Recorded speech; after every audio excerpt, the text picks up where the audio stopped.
morning, students. So we are moving to the topic. It is digestion and absorption. Hope you are following me, right? Okay, so do you remember in the first session of this class we said about this various steps in this process of digestion, right? Could you say there is first one is this ingestion, then digestion, then absorption, then assimilation, finally digestion. So this is the 5 steps which takes place in this process of digestion, right? So the previous classes we have discussed about this ingestion, and in the previous class we discussed about this digestion process also. So in this just previous class we said, so what are the things will be digested? The complex molecule will be becoming as the simplest molecule, right? Carbohydrate is becoming as a glucose, protein is becoming as an amino acid, and lipid is becoming as a fatty acid and glycerol. So this is the final process of digestion that we have discussed in the previous class. Fine? Okay. So today's class we are going to talk about this, that the rest of these steps. For example, after digestion, absorption takes place, then assimilation, and finally digestion. So these 3 steps we are going to discuss by today's class. Fine? Okay. So in this, the first one we have to say it is absorption in small intestine. So small intestine is this main site for absorption process, but some small intestine alone not the site for absorption. Actually, absorption takes place even in the buccal cavity, absorption takes place in the stomach, absorption takes place in this large intestine, but this maximum absorption takes place in this small intestine. So first let us look about this process of absorption in small intestine. Have we got? Okay. So listen. So absorption in small intestine. So what do you mean absorption? So the finally digested molecules, the fine molecules, finally it will be absorbed in the small intestine, right? So listen. So what is this fine molecules of carbohydrate? That is glucose. The finest molecule of this protein is amino acid. The fine molecule of this fat is glycerol and fatty acid. So now let us see how it will be absorbed in the small intestine, right? Okay. So the first thing, so first let us see, what is absorption, or we can listen. The glucose, amino acid, and chloride ions will be absorbed in the small intestine by the method simple diffusion.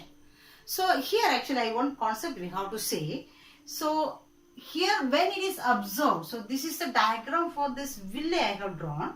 So when one's substance is absorbed, so actually this is taking place in the small intestine, right? So if you draw simply here, so this is small intestine, right? Small intestine. So already we said this tube is made up of 5 layers, right?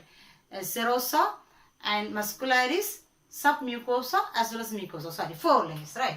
So the innermost layer is this mucosa layer. Am I right? The innermost layer is this mucosa layer. So the mucosa layer only consists of this villi. Am I right? It consists of villi. Do you remember? So this is one we said. The innermost mucosa layer consists of this villi. So villi is this absorbing unit, right? Villi is the absorbing unit, right? So this part we could say as this, lumen cavity. So this is a small intestine, right?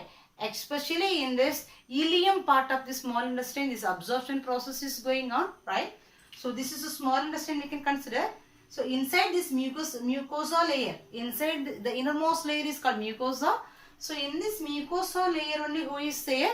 This absorbing unit, villi. There is millions of villi will be there in this small intestine, right? So this is this villi we could say. So here I have expanded only one villi, right? So only one villus that we could say. Singular form is villus. So plural form we can say as is villi, right? Okay. So if we come to villi, so now what happened here?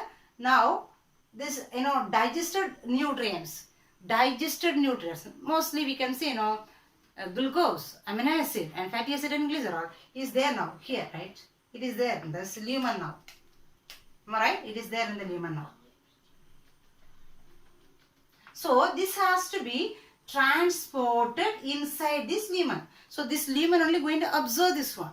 Okay. So this movement, so from this lumen it is going to move towards this villi. Do you get me? From this lumen, it is going to move towards this villi. This movement or motion of these substances will be in various methods. That method, one of this method only, simple diffusion method. Do you get me? So now the substance is, digested substance is there inside this lumen, the cavity. From the cavity it should absorb by this villi. So it is moving inside this villi. So this movement or motion of these substances by various methods. The first method is simple diffusion method. Not first method. Here especially they said some amount of, not the entire amount, some amount of glucose, amino acid as well as the chloride ions, then few water soluble vitamins. So these are all the things will be absorbed by the method. It is simple diffusion method. So first let us see what is simple diffusion method. So in case, listen. So for example, so from here to here, so this is this wall we can say. From outside to inside this lumen it is passing. Just imagine. Okay. So it is passing.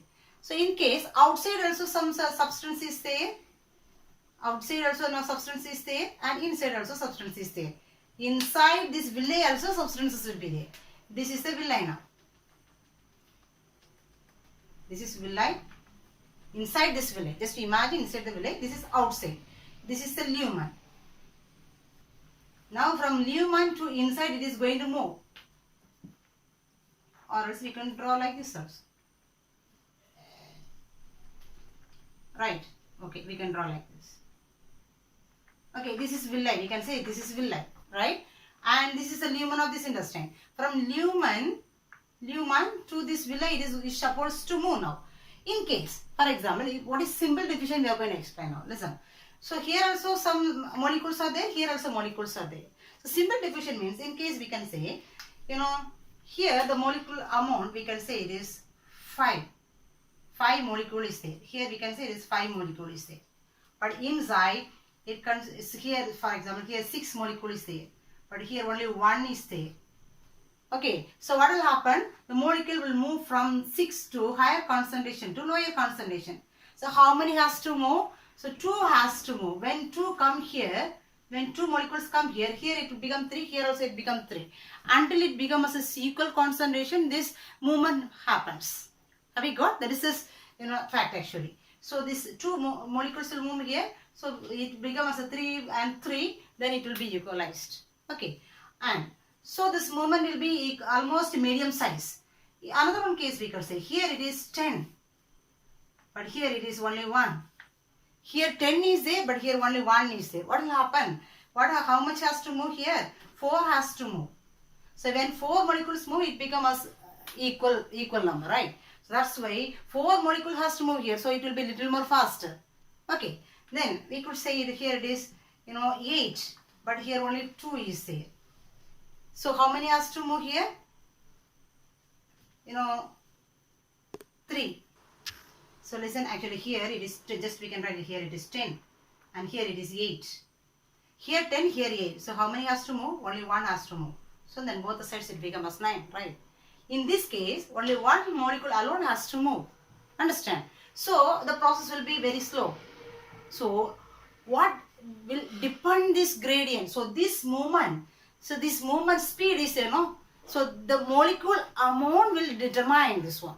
So this is known as gradient. Gradient. So here they mention as per this concentration level. As per the concentration level means what it means? If it is little bit, only it will be in a medium level. If it is very high, it will be in a faster level. If it is very little amount, it will move in a very slower level. Right? So this is known as concentration gradient. So this concentration gradient only going to depend and going to determine this movement of these molecules.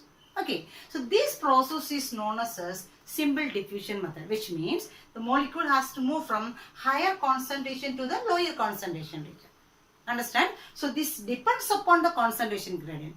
Do you understand what is concentration gradient? This is what concentration gradient what we said. Understand? Okay. And the next one is this, some of this monosaccharide such as, fructose. Do you remember? Glucose, fructose, galactose, these are all monosaccharides. So this fructose movement is, it's another one specific method that is known as facilitated method, facilitated movement. Okay, facilitated transport means here, this molecule is moving directly inside, right? But in case of this facilitated movement, to take these molecules, in case here, this is the villi, here, this is the villi, here it is a small intestine, we can say. So now the solution is here, right? So the molecule has to move inside. In case of this fructose, what will happen? This fructose, this don't move directly inside. To take this fructose, it need one carrier molecule, one additional support. It need one carrier molecule. Here the carrier molecule is sodium ion. So the sodium ion has to attach here. So here the sodium ion has to attach. Na plus. This sodium ion has to attach inside, outside. So when it attach, it will move inside this lumen to the next membrane, right? So this also it is not an energy needed process. So here, so along with the fructose, the sodium ion will attach. So like this gap we could say. So this is the sodium ion, this is the molecule. So after attachment, this will invertedly change its position. Then it will send only this molecule, and this this carrier molecule will remove off. Have you got? So this method of transportation is called facilitated transport method. So what is the difference here? Here there is no need of this carrier molecule, but in case of this facilitated movement, the carrier molecule is essential to take this molecule inside from one membrane to this next membrane, or from one solution to this next solution. Between the membrane, center membrane will be. Have we got? Okay. And the third method, here I said some amount of this glucose and amino acids, the chloride ion will move by the simple diffusion method.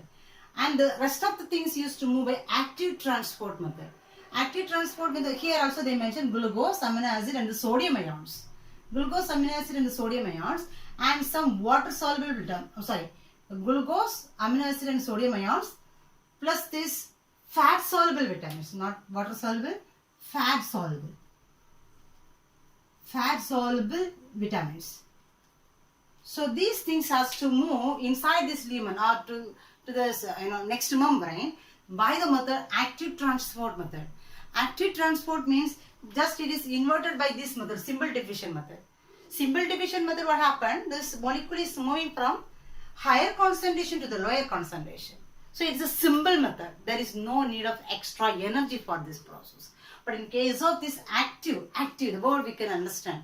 Active transport means the molecule has to move to the next part from this lower concentration to the higher concentration. So here we could say outside the concentration is more. Maybe here it is 1, here it is 10.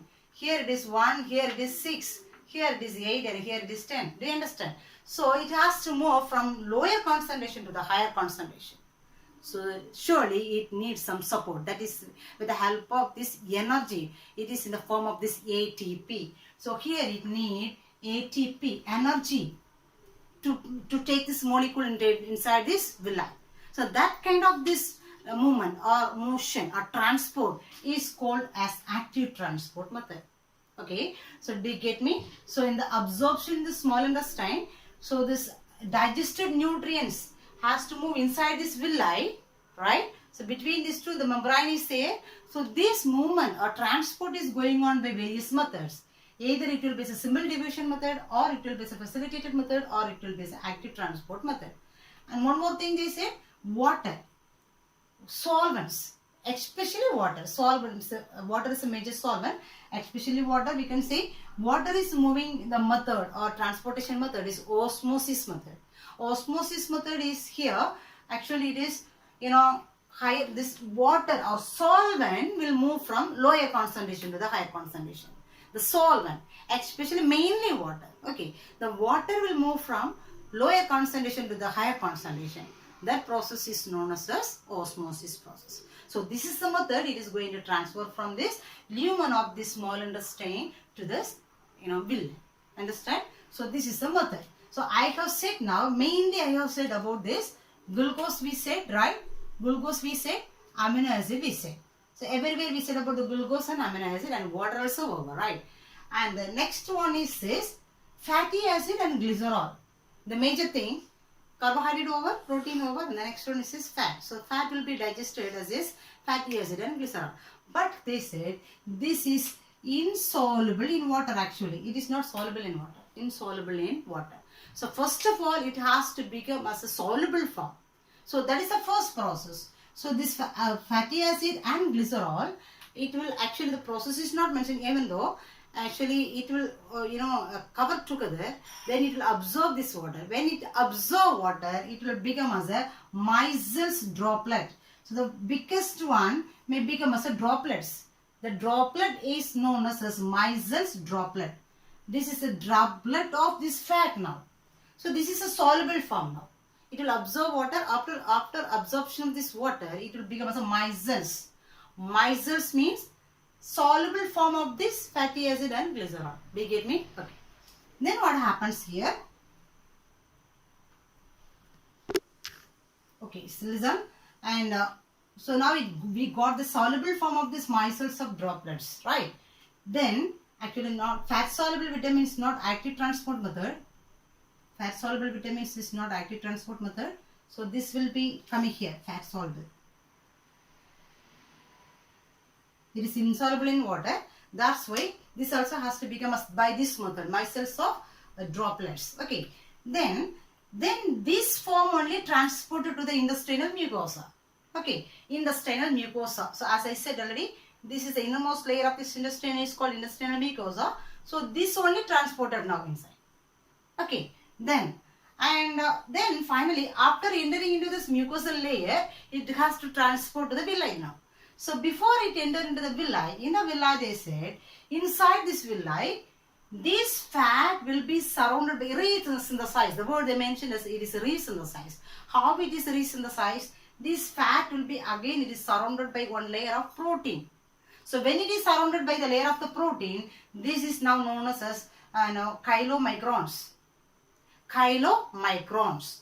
So these chylomicrons only absorbed in lacteal duct.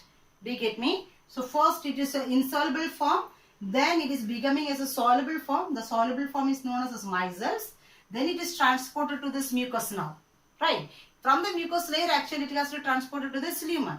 So in the lumen, this fat will be coated with this protein. So this protein coated fat is known as chylomicrons. They may ask the question, what is chylomicrons? Okay, when this fat globules or micelle droplets are covered with the protein, it is known as chylomicrons. Okay, then it is transported or absorbed in the lacteal duct. Where is this lacteal duct? So I have drawn this figure here. So this only one villus I have expanded here, right? So every villi or every villi is surrounded by this microvilli, the small finger-like projection again.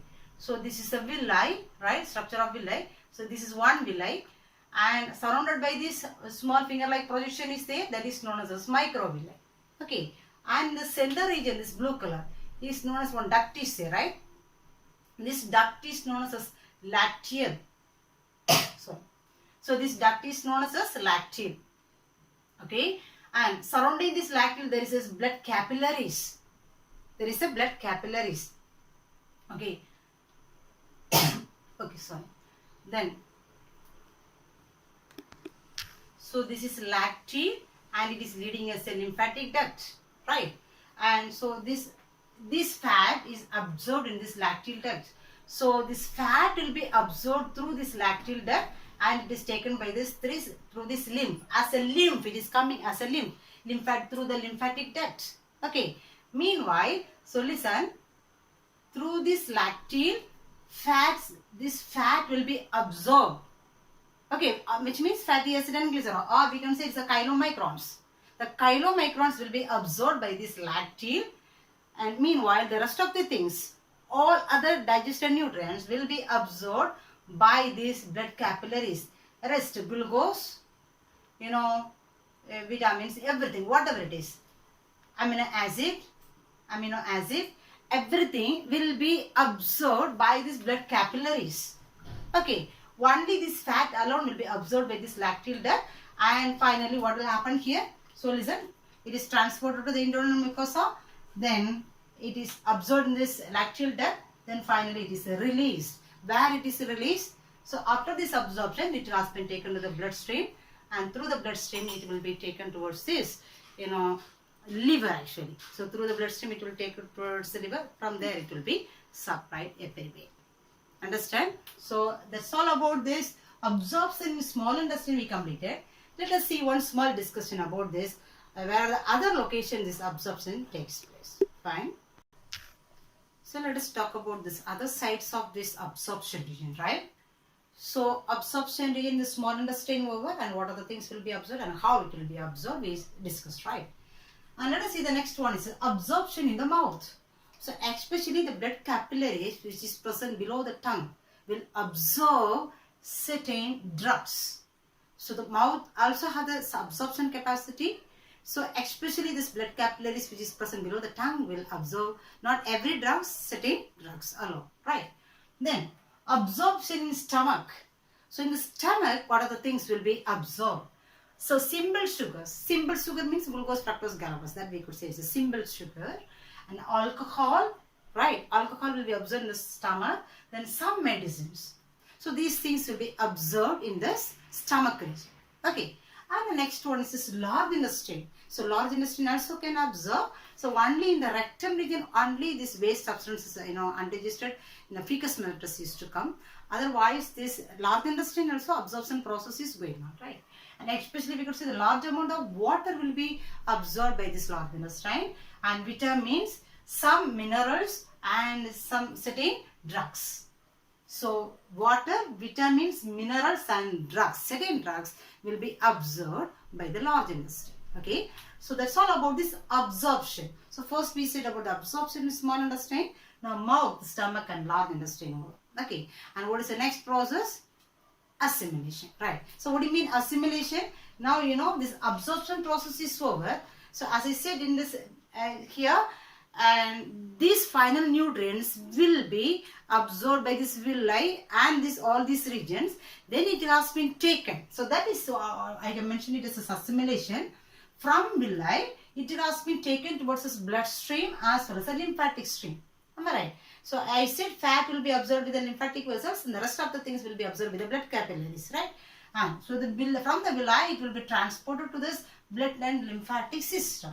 From here, through this hepatic portal system, the system which is connected to the liver is known as hepatic portal system. So through this hepatic portal system, this digested food along with the blood, it has been taken towards the liver, right? From the liver only, actually it will be supplied everywhere, every regions of the body, and every tissues it will be supplied, everywhere the cells will be there. So the cells will utilize these digested nutrients, and it is going for the so many metabolic processes to produce this energy and building of processes, and so many metabolic processes is going on inside the cells. So this is the path. This is a path where this nutrients is moving, and finally it is reaching the cells. So this final process which is taking place in the cell is known as assimilation. Understand? So afterwards this digested nutrients is taken towards the cells here, right? And the rest of this, so there is this assimilation over. The rest undigested and the waste fecal matter will be coming towards this rectum region. Okay, so this fecal matter has to be eliminated. That process is known as the last and the final stage of this digestion process is known as digestion. Okay, so let us see about the digestion. So digestion process, we could say it is, it consists of fiber as well as roughages. Okay, fiber will be there as well as roughages will be there, and in this part the symbiotic bacteria, some symbiotic bacteria is there. Symbiotic bacteria means this is helping. That's why they said this bacteria is helpful. That's why this is symbiotic bacteria. So in this part, fiber is there and the roughages is there. Then symbiotic bacteria will produce this vitamin K and metabolites, some metabolites from these roughages, right? So this bacteria is producing the vitamin K as well as some metabolites which will be produced from here. And this metabolites means nothing else, is a finally digested process materials that is known as metabolites. then this will be absorbed in the colon region. Not in the rectum actually, before this rectum colon region is there, right? So in this colon region again this absorption process is going on. So here they say, and along with the water, these vitamin K and the metabolites will be absorbed in the colon. And finally, after this absorption only, finally the waste things will come to the rectum region. From the rectum region, this fecal matter will be eliminated. That process is known as acidification. Understand? So that's all about this. The processes or the steps which is involved in this digestion process. The first one is this ingestion, second one digestion, third one is absorption and assimilation, finally digestion. So digestion part, it will come to the rectum region, there temporarily it will be stored, and when we get this, this new, actually this is connected to the nervous system, when we get the tendency to eliminate, and it will be eliminated through this anus. Okay. So that's all about this digestion process. Fine. Okay, listen. Then next we have to discuss about. So throughout this topic we are discussing about this, nutrients, digestion, absorption, and all those these processes, right? And why should all these processes, the complex process is going on? Of course, we have some benefit from this, right? Mainly we could say we are getting the energy from this. Of course, we could say some other things, to build up this body, to repair these damaged tissues, all those processes going on with the help of this food only, right? So surely we could say we are getting some energy, we are getting the entire energy through this diet only, right? So let us see this, the energy obtained. So the energy, how much energy we are obtaining from this each nutrients. The major nutrients we could say there is carbohydrate, fat and protein. So other things also there, vitamin C is there, minerals is there, water is there, fiber is there. That also useful, but the very negligible amount is there. But this is the major thing, we are getting the energy. So we are obtaining this, 50% of this energy from carbohydrate, right? And we are obtaining the 35% of this energy from fat. And we used to obtain this 15% of this energy from the protein in our day-to-day life. So we are obtaining, or we are depending carbohydrate and protein and fat for our energy need. But the percentage level will vary. Have you got? So each one may ask us one more question, mind. Okay. And the next one. So do you hear about this balanced diet? In the lower classes we may learn, right? What do you mean balanced diet? All these nutrients should be in a correct proportion, right? It should not be excess and it should not be reduced. So everything, that's what they said. So everything should be in the proper limit. So the concentration of the carbohydrate should not increase than the limit, or concentration of this fat should not limit than this limit. Okay. So everything should be in the proper proportion. Understand? That is called balanced diet. So here they said, so we require how much amount of this carbohydrate, or how much amount of this protein, or how much amount of this lipid through our diet on every day. Understand? So here every day we have to take 400 to 500 grams of this carbohydrate to make one balanced diet. Do you get me? So 400 to 500 grams of this carbohydrate we require on every day, and 60 to 70 grams of this fat, then 65 to 75 grams of this protein. Do you get me? So 400 to 500 grams of this carbohydrate we need on every day. 60 to 70 grams of this fat we need on every day. 65 to 75 grams of this protein we need on every day. Right? So this make on one balanced diet. But the balanced diet, the proportion may changes. The amount may changes based on this, gender, either to male or female. So male may take this more amount, right? So the amount may vary, the percentage level may not vary. Understand? So this, based on this gender, based on the physical work. So some persons may do it, some manual works much, but some group of people may do this white collar job. So they may need a little amount of this food, right? So they need a little energy. Okay. In some certain conditions, such as for example, pregnancy period, during lactation period. So those times will be in an exceptional time. So the time this alteration may vary. Understand? So that's it is about this. The amount we require, amount of food we require, or amount of carbohydrate, protein, and the fat we require on every day. Have we got? And we will come to the next one. It is caloric value. right? Caloric value. So caloric value as well as the physiological fuel value. So these two they compared here. So first of all we should know what is caloric value and what is this physiological fuel value. So there is little difference is there between these two. Caloric value in the sense they say, this nutrients, either it's a carbohydrate or protein or fat, when we put this one unit amount of these nutrients inside one oxygen bomb calorimeter. So if you put into one oxygen bomb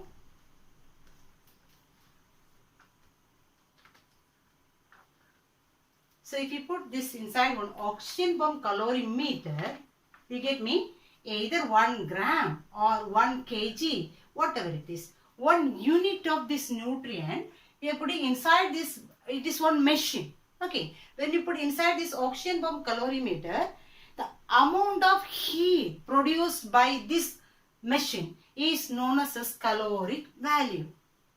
Understand the caloric value. When we put this either 1 gram or 1 kg, any one unit, when we put inside, it will produce a heat. The heat value we are measuring, that value is called as actually is a caloric value. Understand? So there is it is in the machine.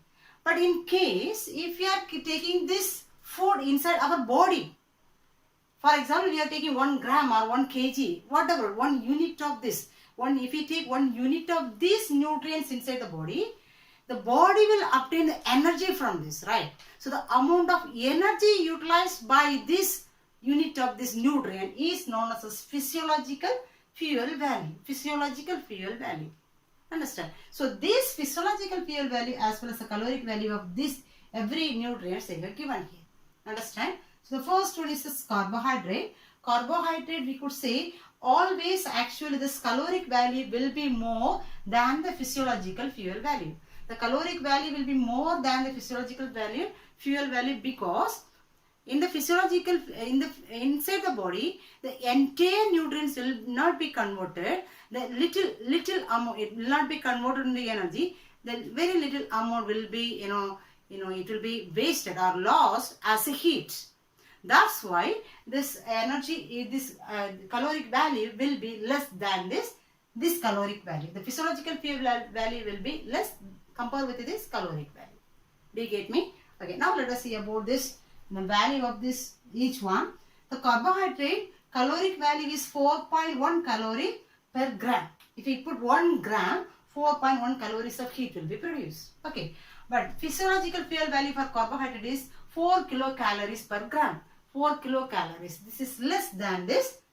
Here 4.1, there 4. So it is less than this, caloric value. There we go. Next one is a protein. Here protein is caloric value is 5.65 kilocalories per gram. Here 4 kilocalories per gram. Okay. And here fat, next one.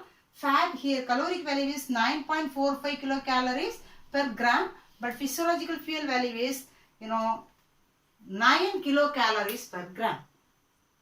Do you get me? So this we could say always the physiological fuel value will be less than this caloric value. The reason is the entire nutrient will not be converted into this energy. The few amount of this nutrient will be lost as a heat. That is the reason. Understand? Then one more thing we could say there is ICMR. Indian Council for Medical Research as well as the WHO, World Health Organization, has suggested to take 1 gram of protein for 1 kg body weight. 1 gram of protein we need for 1 kg body weight on every day. So if this body weight is 1 kg, we have to take at least 1 gram of protein through our diet, or it may lead to some disorders. Understand? If it is 50 kg, if the body is 50 kg, they have to take 50 grams of this protein through the diet, or else it may lead to some protein deficiency diseases. Understand? So there is recommended by this ICMR and WHO, World Health Organization. Hope you understand. So just discuss what are the highlighted point we have to learn by today's class. Fine. Okay, listen. So here absorption and assimilation area. Actually here also they have given as a paragraph wise, but here I have mentioned as every nutrient wise. For which nutrients, which transportation method is there. That is important. Okay. So glucose, amino acid, chloride ions, it is a diffusion method. So actually diffusion method and facilitated method is a passive method. Okay. And this active method also there. So diffusion as well as facilitated is passive method. So which one facilitated method is there, or what is facilitated method? Understand. Then osmosis method, what is which one will be transported by osmosis method? There solvents, especially water. Understand? So that those things either you will learn it as a 2-mark question or 1-mark question, or the entire area absorption you can learn as a 5-mark question. Understand? Then assimilation part. What is assimilation? So there is a in last paragraph in the page number 110 you can learn what is assimilation. Okay. Then digestion. What is digestion? And so what is acidification? So those things you can learn from this digestion region. Okay. The caloric value is also very important. So the percentage level you learn as a 1-mark question. How much percentage of we are obtaining from each nutrients, and how much amount of this each nutrients we require on every day for the balanced diet. Okay. Then a caloric value as well as a physiological fuel value of each nutrients. Okay. And ICMR and the WHO is recommended this protein level. Then this is not mentioned in a textbook. Oxygen bomb calorimeter is not mentioned in a textbook. But if to know this difference, you have to know about this oxygen bomb calorimeter. Okay. So hope you will cover these portions before we meet in the next class. So complete it and then follow me. Fine. Thank you.